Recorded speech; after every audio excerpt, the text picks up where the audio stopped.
Rachel, can you impersonate Austin and introduce the podcast? I can try. Yes. Okay, I need to get in the position. Hey guys, it's the Brotherhood Project. This week we have on the most beautiful women in the world. They're so cool, and their podcast is like the best. So we're gonna chill. Phil's gonna talk a lot, and then we're gonna hear from the smartest women in the world. Let's go. Woo! How was that?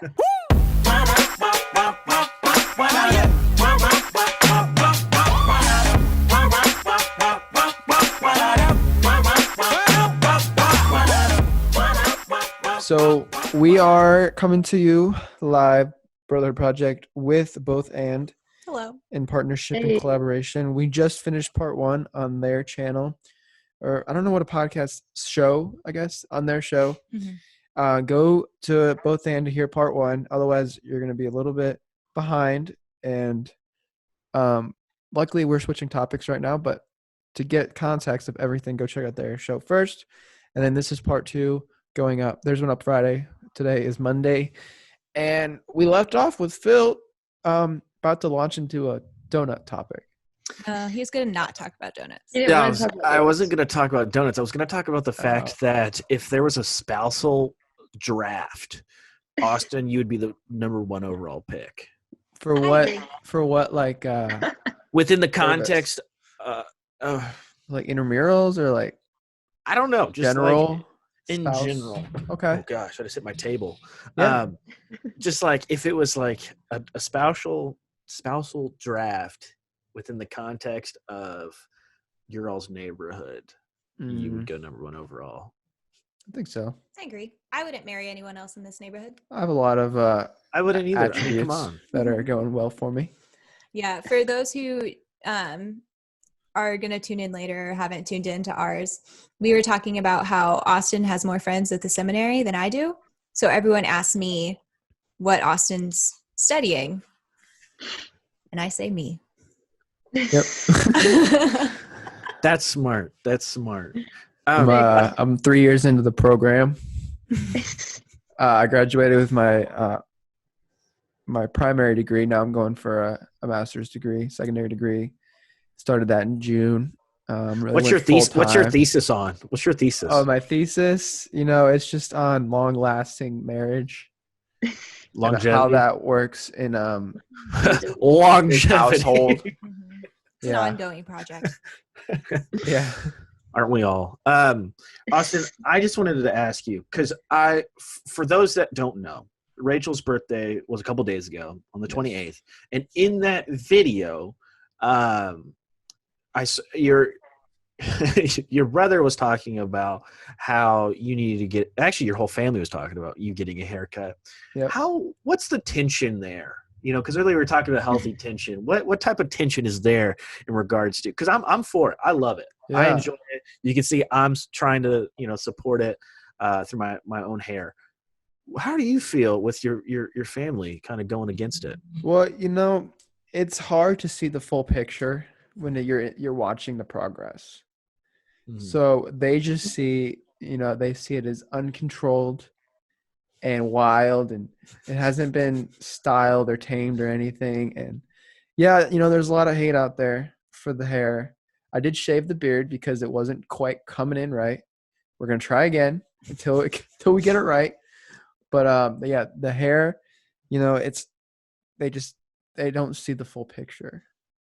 Is that how they would describe you and your personality?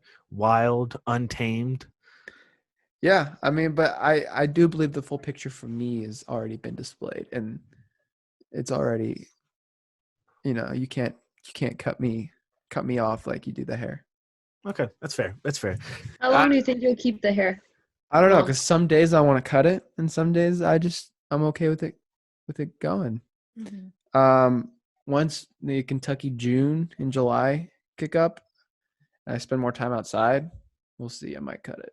Mm-hmm. But I want to get at least a Jon Snow length to make that decision, because I would be so mad So I cut it today, and I was almost there, and I was like, I should have just tried it. So See, I think we're like 2 months out from Jon Snow. I'm just gonna say it, but like, I shaved last night, and am not going to shave my face until the day that I get Tormund's beard. Yeah. You have plenty. You have about 3 years to grow your hair out. Then we can take that picture. Well, by then I'll have it mastered. With For sure. Hair. I think one thing that we were talking about how like personality, and that's something that we would describe Austin as wild and untamed. But like obviously we talk about brotherhood when we talk about brothership in our podcast. I just be kind of curious to hear from the both and co-hosts. What do you guys like? What is one characteristic in your all's perspective of a brother? Of a good brother. Of a good brother. Good brother. Just a characteristic. Like a brother to a sister? Well, brother to anybody. Brother, Brother to a brother, brother to a sister. Brother from another mother. Brother from another mother. Gentle. Do either of you have, Sarah, do you have a brother? I have one brother. And then I have like 3 brother-in-laws, so Nice. got it all. Okay, so we got gentle. Gentle. I say gentle because my mom sent me like a little Facebook post, and it was one of those cheesy ones where it's like, when in doubt, use the gentle cycle, and how like we should always be gentle with people no matter what. And I was trying to think of a way to say like considerate, kind of like what you were talking about in our episode on Friday, about how how do I say it? Whenever you love someone, you're willing to like change, not in like a I'm changing for you, but like in a almost just being considerate. Just when you're a good brother, you're gentle with other people. You aren't just. Does that make sense? Yeah. Awesome. Sarah? Conscience. A good characteristic of a good brother. Let's see. I guess just being kind. I guess. I mean, anybody should be kind, but like with like my brothers, for example, I know brothers can be more than just like siblings, but like, I don't know. It's easier to talk to guys, I think, but just because there's not the whole comparison game like with girls, but like just being kind with them because they might not understand you fully because you're a guy, you're a girl, whatever, but just being appreciative of their point of view and just being kind towards one another. Like it. Do you think there's also value in them having a gentle side, both a gentle side and a side that can be strong and not, I guess, fierce, but like strong and I don't know. Do you think there's value in having both of those attributes? I'd say so. Yeah. And then what animal would you consider to be like the symbolic of a good brother? Okay. Animal. I know you're trying to make a joke. No? No. I was just curious. Oh, I was just thinking, like, I think having a balance between being gentle and having that strength and fierceness is just how humans should be. Like, non-gender specific, just humans. Like, yeah, there might be some attributes in women that tend to lean towards more nurturing, and that's okay. But also there are fierce attributes in women. And finding that healthy balance and security, and just like that humans are both gentle and fierce, not necessarily one gender or the other. I was going to say a lion. Yeah. Sorry. Lions. I really wanted to say like a koala bear or something like that, but because I just watched a video where 2 koala bears like went ham on each other, like they were clawing, fighting, because they could fight, but at the same time they're adorable and gentle. But I'd probably go with a lion because I think that's a pretty good. Lion's your typical choice. Yeah, I think that's a pretty typical choice. But I feel like that's just like what you desire to be. But like if I had to describe myself as one animal, probably be like a dog, like a corgi. You know, great personality, chill, but I'll get after you. Yeah. Low high 'Cause, you know, maintenance. Little stubby legs. Yeah, because like think about it. You know, I didn't know this, but corgis were actually bred so that they would actually nip at the feet of cows. Really? Yeah. Learn something new every day. Mm-hmm. Had no idea. Interesting. That was a good question. It's a good answer. That's all I do on the Brotherhood Project is give good answers. Have you watched Tiger King, Phil? No, I have not. I am willingly choosing to embargo. Yeah. I mean, we kind of missed the trend on that to even talk about it. I was just curious if you've seen it. I'm glad. I'm Talk glad about we lions. did actually. You glad that we didn't talk about it? Yeah. I don't know what's worse right now, talking about coronavirus or talking about Tiger King. Both. Yeah, I both. got him. Yeah. I think right now there's a lot of good, like if we're just in talking about movies and films, there's some good films right now on Netflix. I would just Chris Hemsworth just came out with a film on Netflix which was pretty cool called Extraction, which is pretty good. But the really cool thing that that is portrayed in that film, and this is totally me trying to pull this out, but I'd be really curious about, because we were talking about how like you have two sides. You have kind of like a fierce, but you also have like a gentle side. And in this film, like you have like this ruthless mercenary who just goes ham on a bunch of people, but he has some sort of humanity in him. Like he doesn't harm children and stuff like that. Though in the film, he does like get attacked by a group of kids and he just goes ham on them, slapping them, which is hilarious. But it was like because it's a pretty brutal film to watch, but it's very enjoyable. But it's just like, it's interesting where you look at people's like human side and like look at humanity and their morals, and people generally are so willing to go to an extent that seems severe and fierce. But on the other side, it's like a sliding scale. Like it's a fixed scale where they can take it up a notch, but they still won't go past this certain moral decision, which is, for this case, not harming a child. So it's like, I think that imagery of, and that distinction between a gentle and between a fierce and a gentle giant is something is very beautiful. And I think not a lot of people can fit that, especially guys struggle with that, where they feel like it, like you guys talk about, it's both, and it's not just black and white.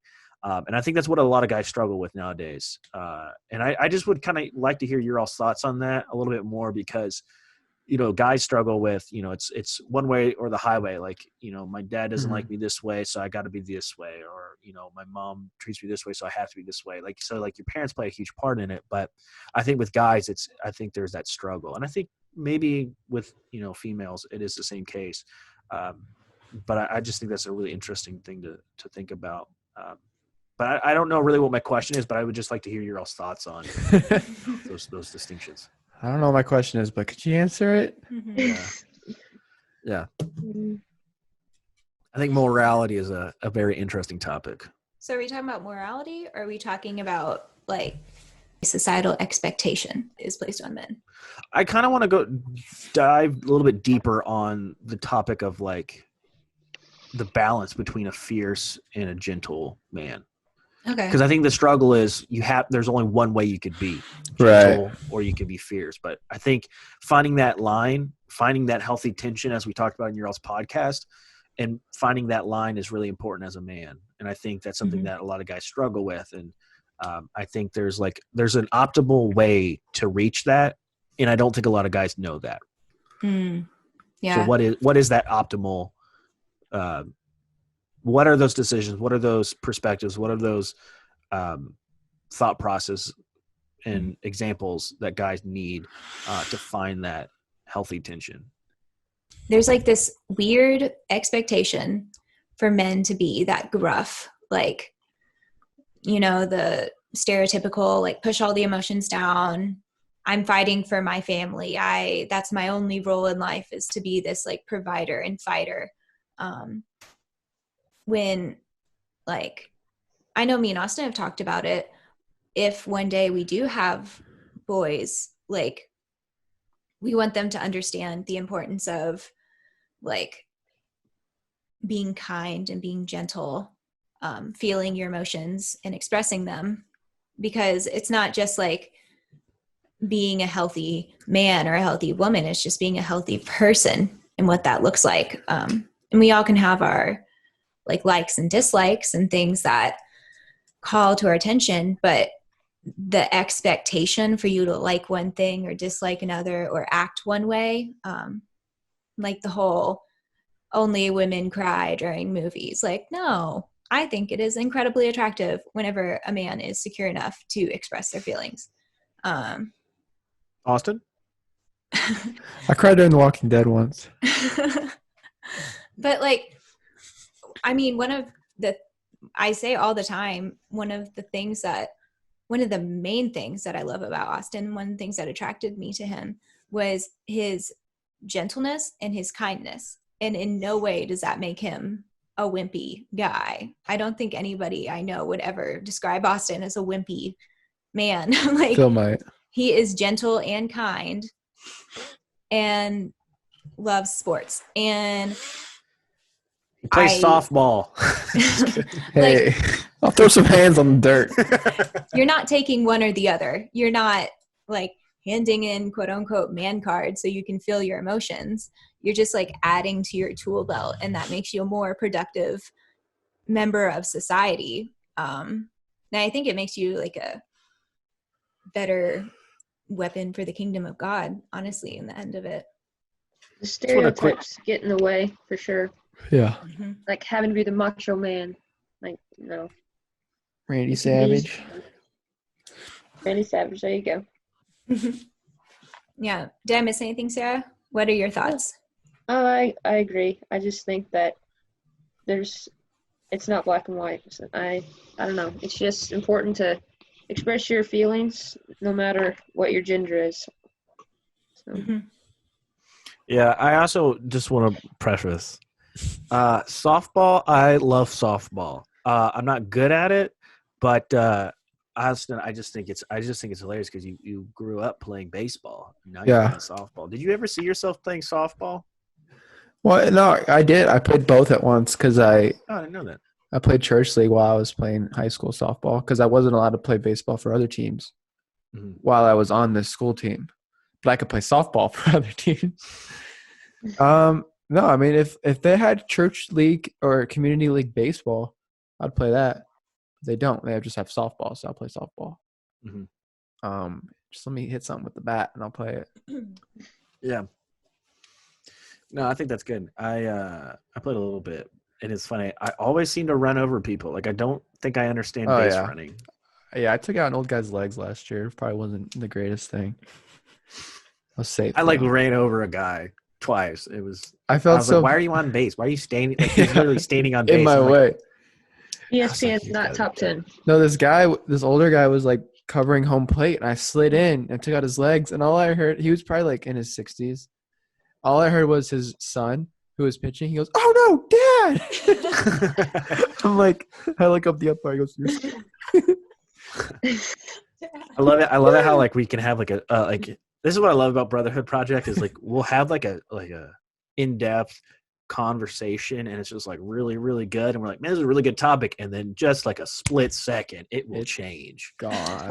Lighting. Yeah, I was like, how did we get here?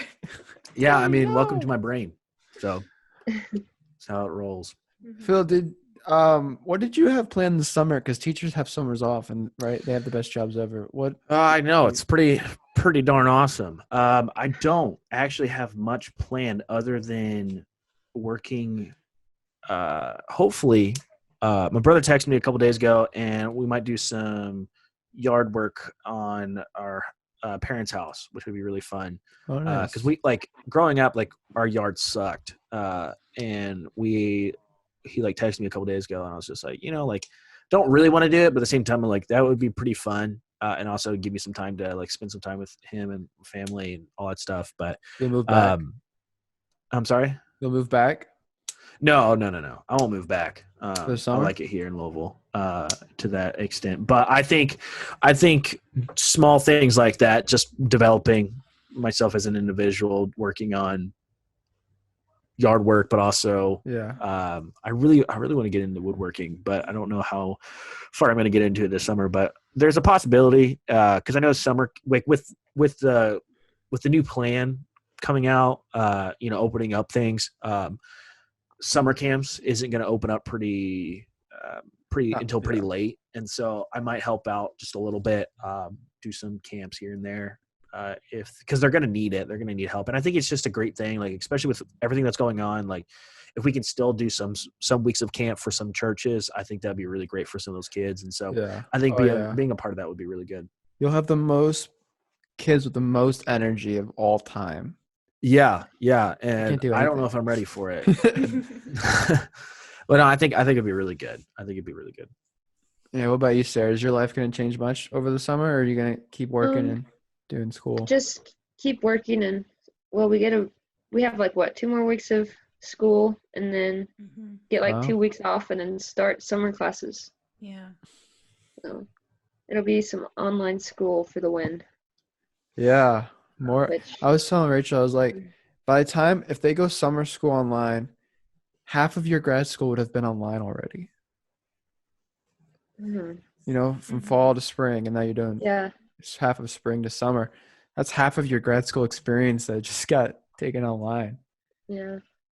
And I like in-person classes better just because you can't really communicate with your classmates besides like discussion boards, which you're just agreeing with everybody and saying, "Oh, right, that's a great idea," when probably it's not that great. But I like to be in person and, communicate with the professors and stuff. So. Yeah, I'm interested to see. So I've been working from home for a year and a half, and even I have to get out, occasionally. But I've kind of found the balance of working from home and living at home.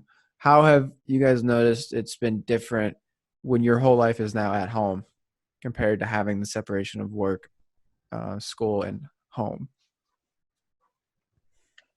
I'm not a big fan. I don't like it because I'm an extrovert and I like to be around people and just, la-di-da-di-da and just do whatever. So having to be in one place at all times kind of sucks, but I mean, you have to do it to keep people safe. But I mean, I've learned to adapt to it, but it's not my first choice. Yeah. I mean, I'm an introvert and I don't like having a separation between work and home. Just because, I mean, they always tell you in school, don't work where you sleep, don't work in bed, because then you won't be able to sleep in bed. I can't focus. I'll be watching what are they called? A lecture. And then I'll all of a sudden come back from Rachel Land and I've missed 30 minutes of a lecture. And then I have to rewind and watch it again. And then I might get 15 minutes in that time. And then I blank out for 10 minutes and I have to go back for 10.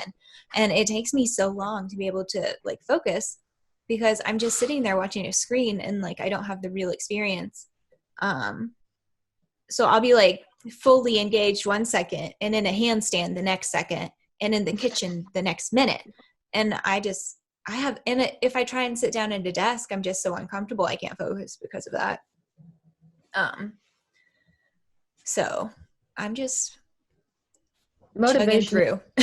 Motivation has been on the decline since this whole. Yeah. I mean, one of the things they told us whenever we came in and they interviewed us was that the counseling program shouldn't be online. One guy in my interview said that he wanted to do the entire schooling online.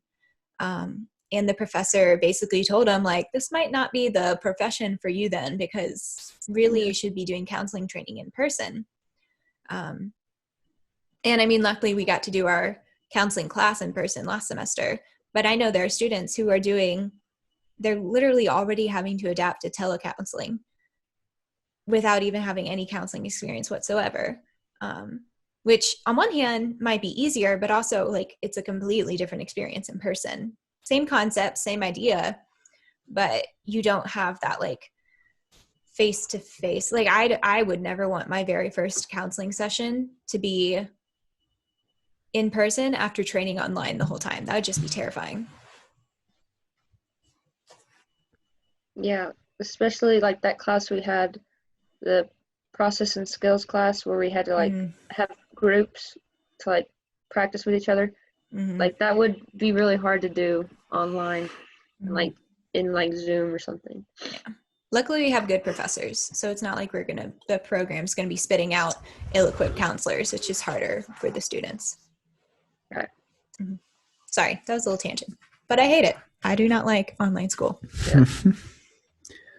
Yeah, I wonder if there's going to be a not like a movement, but like a psychological reaction that a lot of people are going to have to deal with when they have to go back and sit in a chair for an hour and a half in a live class. Do you think that's going to be hard for some people after they get over the excitement of being back? Do you think there's going to be some psychological like things that people need to, some restlessness that they're going to have when they do get back into a classroom?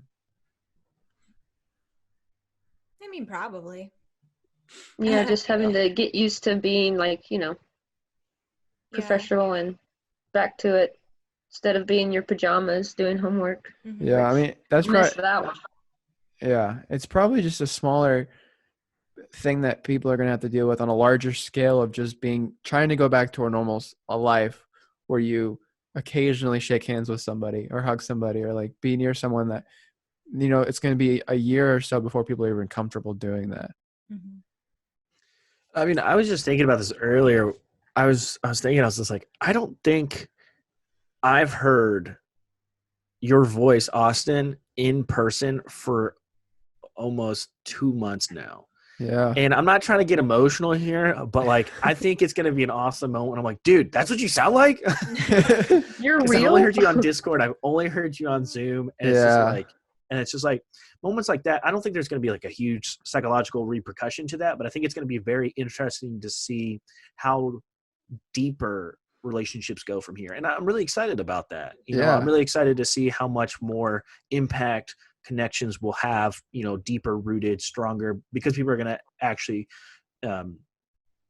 drive. They're going to have a drive and motivation to reach for it because, they've been lacking. But I think a lot of people are going to, while getting good friendships and stuff like that, I think at the same time, there is going to be a lot of bad things that can come from this. I think in regards to a lot of people are going to jump into relationships that shouldn't be relationships.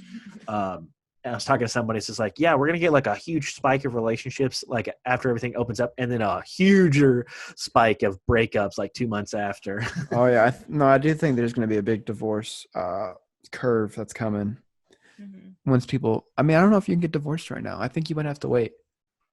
Yeah, well, I think I will say this is more of like a personal shout out, but like I don't know if you've heard with what Lady Gaga has been doing, but like she's been working really hard lately, like in this season, trying to support people who are in abusive relationships because they're stuck together and they're still in it. And I think that's something that like they've talked about a couple times, but like I've heard that come from her, and I was like, that's really cool stuff like that to notice and to like everybody at first, like I remember was like, dude, like this is the season for introverts and the season for gamers. There's like, this is going to be great. Really is. Like, there's a lot of bad that are come out of this. And so it's like a really tough season for a lot of people, both financially and mentally. And so, but I think in regards to my students, I think the dynamic is going to be kind of different. I would love the change that I would love to see is I've not liked it being online, but I've liked not having work on Friday. I think the biggest thing, like even before all this stuff happened, we talked about stress in class, and I was asking students like, what is the biggest stressor in their life? And every student in my class, was talking about school, and it's just a huge burden on them. And I just think it's an odd thing, but like just in ourselves, like it would also help teachers. It would help us in a numerous of areas, and I just think it would help. I'm not saying like it needs to be like the entire day, but I think like half days or something like that would be really cool. But I don't know. I think I think there is going to be a lot of difficulties that are going to come from it after everything kind of opens back up. And I do think that there are going to be some positive things like the work week, things that people will take a second look at to see, like, why do we do the things that we've always done? You know, a lot of people are who have excelled working at home, their career might just stay at home. You know, their bosses might see like, okay, we don't need to have these people in the office, or it's like the same. Why not have them work home? Or maybe, you know, some people look at like, why don't we do take Fridays off permanently? I mean, schools probably won't do that. Yeah, I don't think so. Because the parents would need to do that first, their jobs, so that they could stay home with the students. The weekend, it just probably won't change, even though a lot of people think it should change to a 3-day weekend. But yeah, there's a lot of people. I mean, the freelance world is always like growing. Every year, like more and more people are freelancing because a lot of companies are realizing that they don't need to have these people on full time, or they don't even need to have these people in the office. So there will be a huge like boom in work businesses. I mean, Mark Cuban said it the other day, like he said there's like 5 or 6 businesses 15 years from now that we're going to know and remember, but they're starting right now during this. He said he doesn't know what they are, but there are people who are going to turn this into like 5 or 6 mega businesses because something is going to change. Yeah. And that's awesome. Like how people can see a lot of good that can come from a lot of bad. I think that's not just optimistics, but I think it's, you know, can't even think of the entrepreneurs. You know, I think in entrepreneurs, you kind of think of like businesses and building businesses, but I think it's just not like being an entrepreneur isn't necessarily just being a business maker. I think it's also being like a relational maker. And I think making that distinction is really important because I'm curious to see how ministries are going to change and how they're going to develop. They're going to change. They're going to reach out to new people and connect with people, because I think while there's going to be a lot of shortcomings that are going to be out of this, I think there's going to be more opportunity to reach people. Yeah, I did see some people thought that this was going to be the beginning of a huge house church movement. You know, with people getting more relational with their neighbors, growing those relationships, and then a promotion of smaller church like congregations and house churches. Now, I don't know. I don't think there's going to be a huge boom in house churches. But it could be. I don't know. But yeah, ministry wise, like we were talking about Paul, you know, a lot of the stuff that he does is hands-on, helping people directly. And right now, especially, we can't just go into a neighborhood and like impact it directly. You have to do it in kind of unique and different ways than what we usually would do, you know, with activities, sports, food, music, dancing. Like now you just have to like do it corona free. Yeah. Having to get creative with it. Yeah. Finding new ways. Definitely. But yeah, we're almost near the end of our double header here. We got about 5 minutes left. If anyone has any parting words. I kind of had a topic that's out of left field, but we can save it for another podcast. Do it. If you I'm want. about it. What is it? So this has been something that's been on my mind since your all's very first podcast. So if you don't want like a longer than 45 minutes, we probably shouldn't talk about it. Okay. Oh, now I'm just gonna leave my thoughts up in. All right. Is that like okay, let's do longer than 45 minutes, or okay, let's stop. Well, how much longer? I don't know. Oh, just longer than. We can talk about it later. Okay. Well, if you're listening and you're curious on what Rachel's going to talk about, tune into our next episode where we get back together and do this again. Because I think it'd be good. Yeah. Be good. Cool. This is fun. Well, I don't know. Should we ask them what a brother looks like to them? Did you ask them earlier? I said gentle. I said one kind. Characteristic. I didn't. Kind. You know. I think. What a brother looks like. Yeah. Going in. Hey, depth. you guys both. We'll change it up. You guys, Sarah, do you have a sister?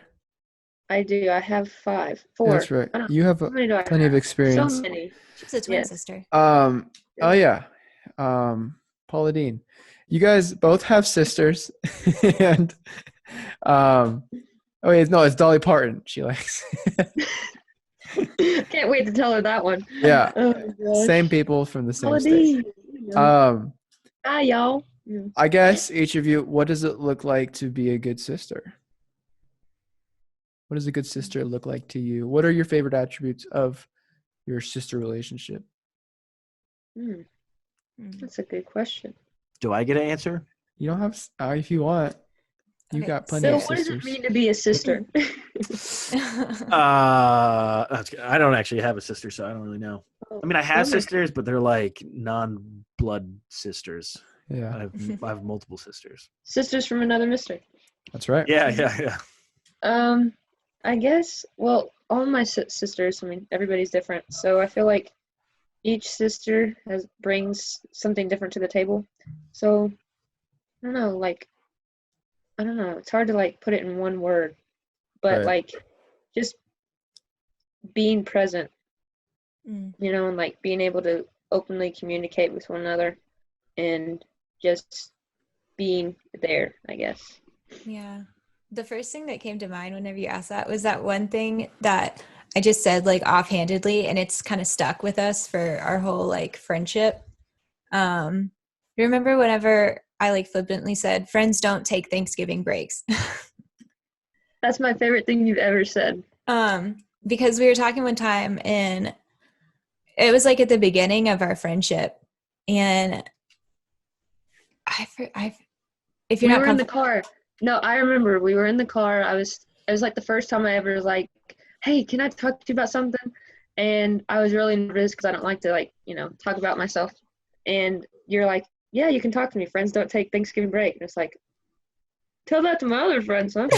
Yeah, because you're like, I know like we're on break and you're like chilling. And I was like, Right. Friends don't take Thanksgiving breaks. Tell me, like I'm here. Yeah, you're there for me, right? So that comes to mind. And then also, it's doing what's best for them, even if they don't like it. Yeah. Yeah. Being And truthful, I guess. yeah. Very, I think it could go both ways. I think brother could say Both the same and. thing. Both brothers and sisters. Oh dear. And sisters. Yeah. So Phil, do you have any last words for the good old Brotherhood Project crew? Both and. Well, if you're listening, thank you. Please go check out Both and. We had a great first half. They had us in the first half. Not gonna And we lie. were glad to be on there with them, and look forward to doing this again because I had a great time doing it. Hopefully next time we'll actually be in person, but we'll see. Yeah. But thanks for tuning in. Yep. Check us out on the Brotherhood Project on Facebook. You can kind of see some clips and some messages that we share there. Get a part of the conversation there, and let us know if you like this episode and if we should do this again. Full video of this podcast will be on YouTube. Check it out. I think we have 6 subscribers growing up in the YouTube world. Watch out, PewDiePie. But yeah, let us know. Check out first half over at Both and Conversation. Follow them on Instagram. You guys And on Facebook. And Facebook. Join their conversation.